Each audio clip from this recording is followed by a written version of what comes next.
همه با امید بودید. اینا نتیجه کارمان، اینا هنرمان و قابلیتی تشکیلاتچیمون. حالا که در وقت تعیین کردن هر کدام شما را برای شهر نویا من تاکید کرده بودم.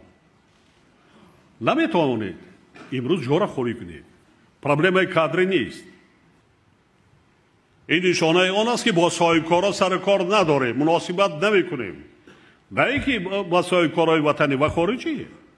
دیگر دولت‌های دنیا همین است. از بودجه ترقی نمیکنند. اقتصادیات رشد میکند با جلب سرمایه مستقیم، سرمایه خارجی، اینوسترها، سرمایه گذاران خارجی و داخلی. معامله ندارد. دهقان میداند کی کش کند. نه کمک رئیس ولایت در کار، نه معاونان، نه رئیسای شهر نویا.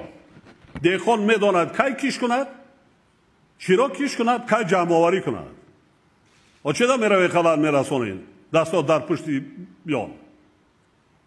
این برفت این متدای کهنه است. فوکس وظیفه شما تماما چیز دیگر است. اهمیتی اولی درجه دادن به رشد ساحه‌های اجتماعی است.